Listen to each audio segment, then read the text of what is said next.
అసలు అరుణాచలం అనేటటువంటి క్షేత్రం ఒకటి ఉంది, దానికి ఇంత ప్రాశస్త్యం ఉన్నది, పరమశివుని యొక్క పరిపూర్ణమైన అనుగ్రహం ఉన్నది, అక్కడికి వెళ్ళాలనేటటువంటి కోరిక పుట్టడం జరగదు. ఎందుకని? అసలు కొన్ని కోట్ల జన్మలెత్తితే తప్ప అరుణాచల పర్వతం గురించి తెలుసుకోడు.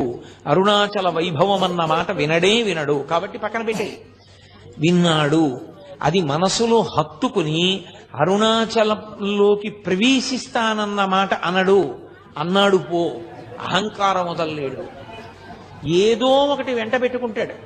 వెంట పెట్టుకుని నేనింత వాణ్ణని డాంబికానికి పోయాడా, ఆయన లోపలికి రానివ్వడు. అహంకార పరిత్యాగం చేశాడా, లోపలికి రాణిస్తాడు. అందుకే అరుణాచలంలోకి వెళ్ళాడు అంటే వాడికి ఏదో అధికారం ఉంది, పరమేశ్వరానుగ్రహాన్ని పొంది ఉన్నాడని గుర్తు.